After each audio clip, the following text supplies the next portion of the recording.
위기와 25 응답입니다. 아마 여러분들 오전 예배는 벼랑끝 위기에서 모든 걸 회복하는 건데 또 위기란 단어 나온 거 보니까 이번 주에 위기가 오는 거 아닌가라고 생각할 수 있지만 하나님은 여러분에게 고난을 통해서 깨닫기 전에 말씀을 통해 깨달으라고 미리 예배를 통해 말씀 주시는 거예요.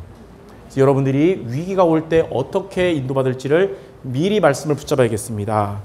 왜 그러냐? 자, 첫 번째, 우리의 삶에 위기가 올 수가 있는데 첫 번째 보니까 위기가 우리에게 재앙이 될 수도 있고 위기가 우리의 삶에 기회가 될 수도 있습니다.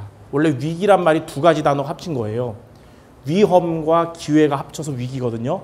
어떤 자에게는 위험이 되지만 어떤 자에게는 기회가 되거든요. 위기가 재앙이 된 경우가 많이 있습니다. 성경에 보니까. 자, 애굽 시대의 애굽의 위기가 애굽의 노예로 가는 재앙이 됐죠.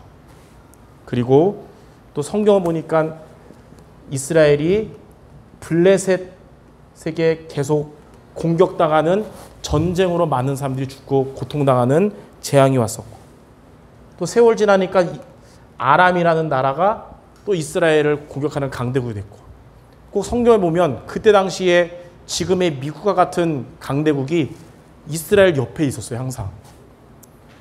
그리고 또 때가 되면 아수르가 이스라엘을 멸망시켜서 포로로 끌려갔고 그 다음에는 바벨론이 남유다를 멸망시켜서 또 포로로 끌려갔어요. 또 세월 지나서 또 로마가 이스라엘을 속국으로 삼았고요. 여기서 끝이 아니라 이제는 이후에 2000년 동안 나라 없이 유랑 민족이 된 것입니다. 이렇게 위기가 재앙이 되면 상처를 받게 됩니다. 우리 삶에 위기가 올 수 있는데 그 위기가 우리에게 재앙이 되면 우리는 거기서 상처를 받고 무너져요. 그러나 두 번째로 위기가 여러분에게 하나님의 기회가 된다면 그것은 우리가 서밋이 되는 길입니다.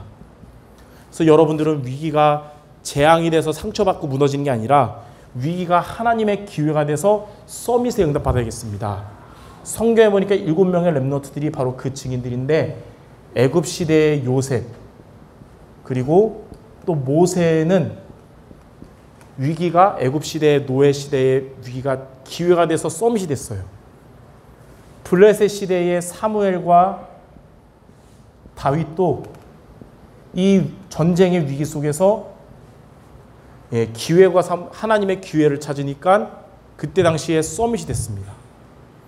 아람 나라가 이스라엘을 공격할 때 당시에 엘리사 선지자도 위기가 하나님의 기회가 되니까 상처받고 무너진 게 아니라 그때 당시 서밋이 됐고요.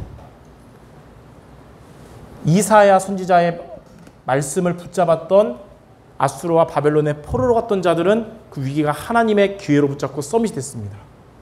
한 명만 더 말하자면 바울도 로마 속국 시대에 위기가 하나님의 기회가 되므로 서밋이 됐어요. 그러니까 7명의 렘넌트들은 위기 때문에 멸망한 자들이 아니라 오히려 하나님의 기회가 돼서 서밋이 된 거예요. 그렇다면 성도 여러분들에게 위기가 올 수 있는데 재앙이 돼서 무너지는 게 아니라 위기가 하나님의 기회가 되는 여러분 되셔야겠습니다. 자, 그러면 구체적으로 자, 두 번째로 이 위기가 하나님의 기회가 되려면 어떻게 우리가 하면 될까요? 여러분들에게 위기가 재앙이 아니라 기회가 되는 비밀 3가지를 붙잡아야겠습니다. 첫 번째는 성도 여러분들은 보좌의 축복받는 예배에 승리하는 것입니다. 보좌의 축복받는 예배에 승리하면 위기가 하나님의 기회가 되게 됩니다. 그래서 예수님은 요한복음 4장 24절에 하나님께 영으로 진리로 드리는 예배를 드려라.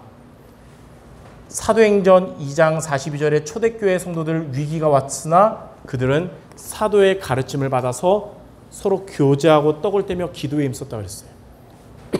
여러분들이 오늘 이렇게 예배 잘 드리고 주신 말씀 붙잡고 이렇게 기관별로 말씀 포럼 나누고 함께 기도하는 그 시간이 위기가 하나님의 귀에 되도록 하는 축복의 시간인 줄 믿습니다. 자, 그리고 두 번째로 주일날은 이렇게 예배 드리지만 여러분 매일매일 살아가야 되잖아요. 보좌의 축복 누리는 기도 승리하는 것입니다. 보좌의 축복을 예배를 통해 받았다면 이것을 매일매일 기도로 누리시는 거예요. 그러면 어떻게 되냐? 요한계시록 8장 3절 4절에 보니까 여러분의 기도를 하나님이 주의 천사를 통해서 금양로에 담아서 하나님께 전달한다고 그랬어요. 성경이. 그리고 시편 103편 20절에서 22절에 하나님의 응답을, 하나님의 말씀 성취를 하나님이 천사들을 통해서 여러분들에게 전달하는 거예요. 이런 보좌의 축복을 누리는 기도 이번 주도 매일매일 승리하시기 바랍니다. 자, 그리고 세 번째. 자, 이제는 예배와 기도 승리했다면 이제 여러분 현장에서 이 보좌의 축복을 전달하는 전도 승리하는 것입니다. 이 보좌의 축복 받는 걸 여러분이 여러분만 갖지 말고 전달하는 거예요. 자, 요셉은 이 보좌의 축복을 이렇게 노예 생활 가운데, 감옥 생활 가운데 누리다가 총리가 됐을 때 그를 팔았던 형들에게 전달했고, 창세기 45장 5절에 당신들이 나를 판 게 아니라 하나님이 나를 보내셨다. 우리 생명을 구원하시려고 보내셨다. 이렇게 전달했고, 그리고 애굽을 살리는 축복을 요셉이 누렸어요. 요셉이 꿈을 통해서 가족을 살리고 애굽 살린다는 언약이 성취된 거예요. 자, 오바다는 보좌의 축복을 어떻게 전달했냐면 핍박 시대에 이는 그냥 왕 옆에서 그냥 호의호식하는 것이 끝난 게 아니라 전도자들을 살리는 선택을 했는데 하나님이 기뻐하시고 쓰시는 중지자가 된 것입니다. 다니엘도 포로로 갔지만 보좌의 축복을 전달함으로 그곳에서 서밋이 된 것입니다.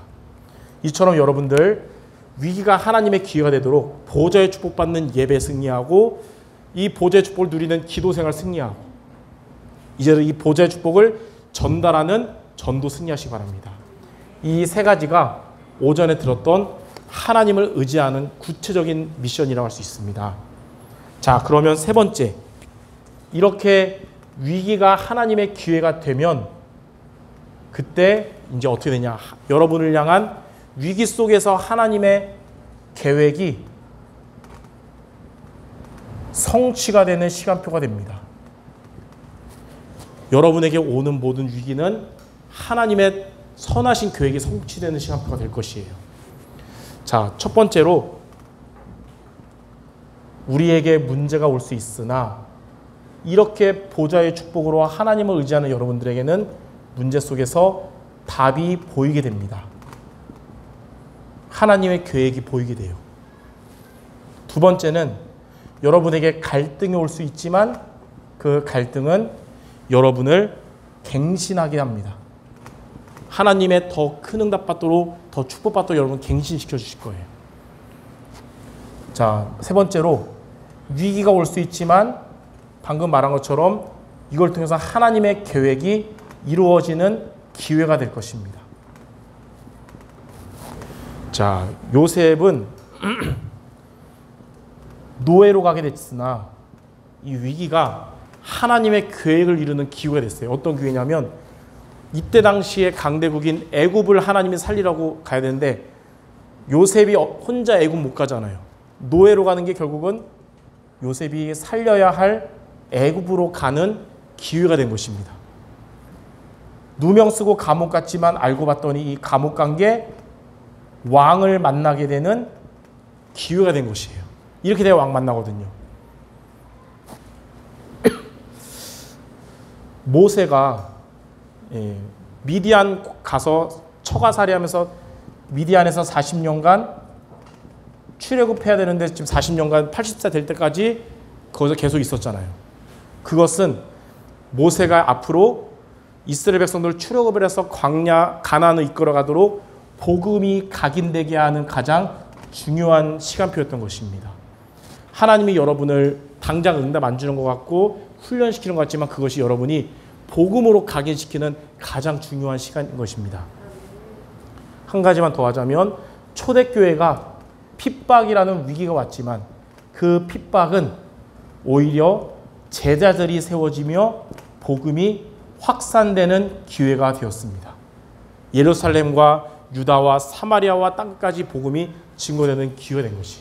그렇다면 하나님을 의지하지 않는 자에게 위기는 재앙이 될 수 있고 상처될 수 있지만 하나님을 의지하는 여러분들에게 오는 모든 위기는 하나님의 기회요 서밋되는 길이라는 것입니다. 이번 한 주간 벼랑 끝 위기에서 여호와 하나님을 의지함으로써 위기가 기회되는 응답받는 모두 되시기를 주님의 이름으로 축원합니다. 기도하겠습니다. 하나님, 우리 성도들의 삶에 응답과 축복만 가득하면 참 좋겠지만 또는 세상 살아가면서 하나님이 허락하신 위기가 올 수 있으나 그때마다 보좌의 축복으로 여호와 하나님을 의지하여 위기가 하나님의 더 좋은 계획을 이루는 기회가 되는 응답받는 서밋들 모두 되게 하여 주옵소서. 예수 그리스도 이름으로 기도드립니다. 아멘.